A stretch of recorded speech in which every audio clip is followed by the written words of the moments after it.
I wanted to answer a question that we get asked pretty often, which is why don't we feed the bobcats live prey? And there's just a couple of simple reasons for that, and mostly it's because we don't want to see that. We started a sanctuary because we love animals, and that includes all animals. So we don't want to see, the prey animals suffer. And anyone who has cats know that they will torture, and those prey animals do sometimes suffer, or I should say they often suffer. So we don't want to cause any unnecessary suffering to any prey animals. Also, a lot of these bobcats failed rehabilitation because they never learned properly how to hunt.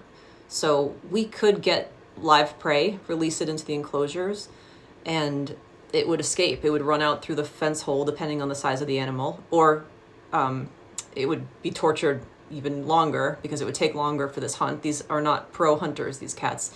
So we just don't want to see the animals suffer any more than they need to.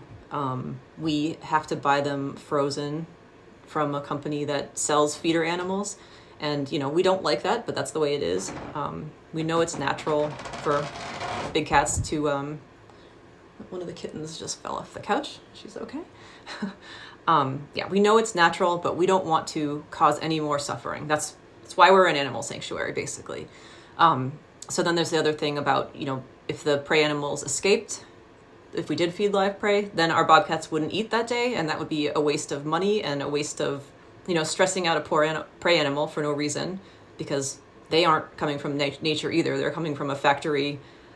So there's that. And then the last thing is, they will defend themselves as best they can. They're not going to win the fight against a bobcat, but they have claws and talons sometimes, depending on what you're feeding them, and beaks.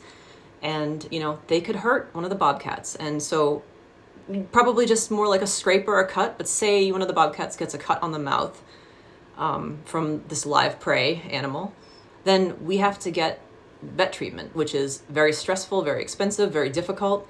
As you know, it's not like taking a cat to the vet. You have to sedate them, and it's a big, big ordeal. So that's why we try to do anything preventatively we can to avoid any vet emergencies. So those are the main reasons, and thank you for asking. It's a valid question, but I hope that's helpful. Thanks.